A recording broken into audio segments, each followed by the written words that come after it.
Le 14 février 2024, l'industrie musicale britannique a perdu Nora Halley. Elle avait 28 ans. Elle avait vendu 41 millions de disques. Elle avait composé cet album. Elle avait gagné 14 prix internationaux. Et le matin du 14 février, sa femme de ménage est entrée dans une chambre d'hôtel à Lisbonne. Et Nora n'y était plus. Pas morte. Pas blessée. Disparue. Et l'industrie qui l'avait fabriquée n'a pas su la retrouver. Birmingham. Février 2012. Le Crown est encore, un pub de quartier ouvrier.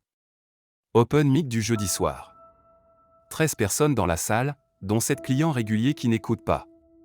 Et Jerry Morton, 50 ans, AR chez Crown Records, qui s'est trompé de pub. Il aurait dû être au Hirehound. Il s'est garé 2 rues trop loin. Il est entré pour boire un verre. Et il a entendu Nora Halley chanter. Some of us were born to bend, some were born to break. Mon Dieu. 3 jours plus tard, Jerry Morton se trouve à Yardley, banlieue de Birmingham. Maison mitoyenne, jardin de 8 mètres carrés. Le père de Nora ouvre la porte. Il est ouvrier dans une usine de pièces auto. Il gagne 1800 livres par mois. Vous êtes qui, vous? Je veux faire signer votre fille. 5 ans de contrat. 5 albums. Avance de 200 000 livres. Et qu'est-ce que ça va lui coûter, à ma fille? Tout. Mais elle ne le saura qu'après. Cette dernière phrase, Jerry ne l'a pas dite à voix haute. Il l'a pensée. Mais on la retrouvera, 10 ans plus tard, dans son journal personnel saisi par la justice britannique. Londres. Été 2013. Nora a 17 ans. Elle vit seule dans un appartement à Camden, payé par le label. Elle n'est jamais retournée à Birmingham depuis 3 mois. Crown Records lui a interdit de parler à la presse, à ses amis, à son père. Officiellement, c'est pour préserver la pureté de sa voix avant le premier album. Officieusement, c'est pour la couper de tout repère. Nora, on va te transformer. Le marché ne veut pas d'une fille de Birmingham. Le marché veut une icône.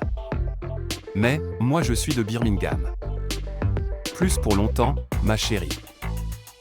Pendant 6 mois, Nora suit 14 heures de coaching par jour. Voix. Images. Démarche. Réponses pré-rédigées aux interviews.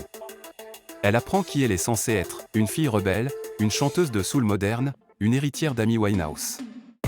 Le problème, c'est qu'elle n'avait jamais entendu parler d'Amy Winehouse avant qu'on la lui présente comme son inspiration. Le 6 mars 2015. Nora Halley sort Birmingham Smoke. Le titre éponyme est en tête des charts britanniques en 11 jours. Aux États-Unis en 19 jours. Au Japon en 31 jours. À 19 ans, Nora Halley est l'artiste anglo-saxonne la plus diffusée de l'année. Nora, vous avez 19 ans, 4 millions d'albums vendus en 8 mois. Comment vous gérez tout ça? J'ai une équipe incroyable. Et je crois que la musique est le meilleur médicament au monde. Ce que les caméras ne montraient pas, c'est qu'à 19 ans, Nora dormait en moyenne 3h47 par nuit. Qu'elle avait perdu 12 kilos en 8 mois. Que son père l'appelait 4 fois par semaine sans réponse interdit par contrat et qu'à Tokyo, après son 9e concert d'affilée, elle s'est évanouie dans les coulisses. L'équipe a annulé le 12e concert. Le 10e et le 11e ont eu lieu. 3 ans plus tard. Londres. Mars 2018. Nora a 22 ans. Elle a sorti 2 albums supplémentaires. Elle a un appartement à Notting Hill, une maison à Los Angeles, et une dépendance à la cocaïne que personne, dans son entourage, ne voit comme un problème. Au contraire. Tant qu'elle livre, on s'en fiche. Tant qu'elle livre. Le 14 avril 2018, première overdose. Hôpital privé. 3 jours en soins intensifs. Le label paye un communiqué, Nora souffre d'épuisement vocal. Elle reviendra plus forte. 3 semaines plus tard, elle est en studio pour son 4e album. Je peux faire une pause? C'est Claire qui décide. Ok. Ce que Nora ne savait pas, c'est que ce moment précis, ce regard à travers la vitre, a été enregistré par une caméra de sécurité du studio. Et qu'en 2024, cette vidéo de 14 secondes deviendra la pièce centrale du procès intenté contre Crown Records par le père de Nora. Mars 2020. Le monde s'arrête. Le Covid enferme Nora dans son appartement de Notting Hill. Pour la première fois depuis 8 ans, elle n'a plus de tournée. Plus d'enregistrements. Plus de managers qui débarquent le matin avec un planning. Pour la première fois depuis 8 ans, Nora se retrouve seule avec elle-même. Et elle ne se reconnaît plus. J'ai écouté mon premier album hier soir. Je n'avais pas écouté ma propre musique depuis 5 ans.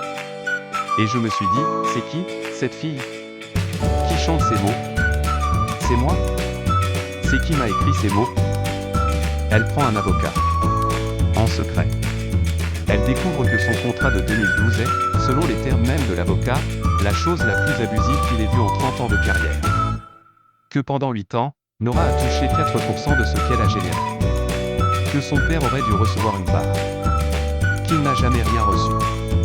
Papa. Tout cet argent. Tout. Ils nous ont menti. Je le savais, ma puce. Je l'ai toujours su. Je n'ai jamais voulu te le dire. Pourquoi? Parce que tu aimais chanter. Et que je voulais que tu chantes encore. 3 ans plus tard. Cornouailles. Côte sud-ouest de l'Angleterre. Nora a quitté Crown Records en 2021 au prix d'un procès qui a duré 18 mois et qui lui a coûté tout son argent. Elle vit maintenant dans un cottage en pierre, seule, avec un piano et un chien. Elle écrit son 7e album.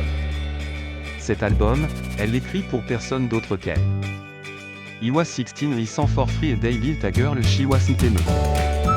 L'album sort en novembre 2023. Sans promotion. Sans clip. Sans interview. 7 titres. 31 minutes.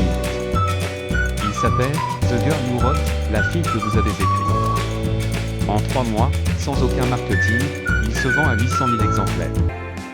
Le single éponyme atteint le top 10 dans 14 pays. Les critiques parlent du plus grand album de soul de la décennie. Et Nora, elle, ne donne aucune interview. Elle ne tweetait pas. Elle ne fait aucune tournée.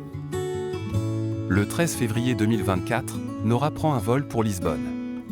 Elle réserve une chambre d'hôtel sous son vrai nom, pas son nom de scène. Elle paie en liquide. Elle dit à la réception qu'elle restera 3 nuits.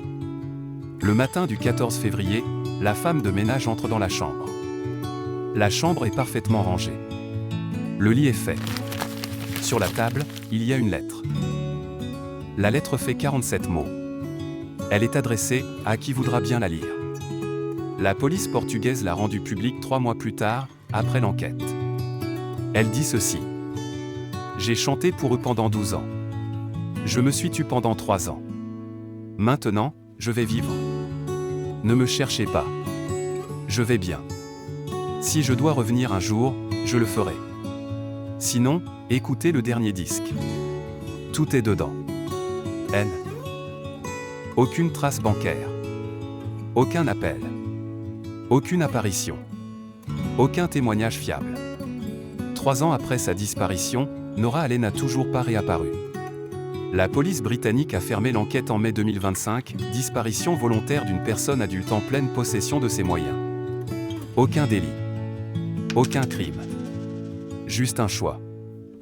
En 2025, Crown Records a versé 47 millions de livres au père de Nora suite au procès. Jerry Morton, 62 ans, a été interdit d'exercer dans l'industrie musicale britannique. Claire Benson dirige aujourd'hui un label indépendant, plus jamais comme avant, dit-elle dans sa seule interview. Et le dernier album de Nora s'écoute aujourd'hui dans 138 pays. Il est devenu une bible silencieuse pour des milliers d'artistes du monde entier qui refusent d'être écrits par d'autres. Cette histoire n'est pas l'histoire d'une chanteuse disparue. C'est l'histoire d'une fille qui, pendant 12 ans, a porté l'identité que d'autres avaient rédigée pour elle. Et qui, un matin, a simplement décidé de ne plus jouer le rôle. Quelque part, peut-être en Galice, peut-être dans un village d'Argentine, peut-être au Maroc, il y a une femme rousse de 31 ans qui chante encore. Mais pour elle. Et pour personne d'autre.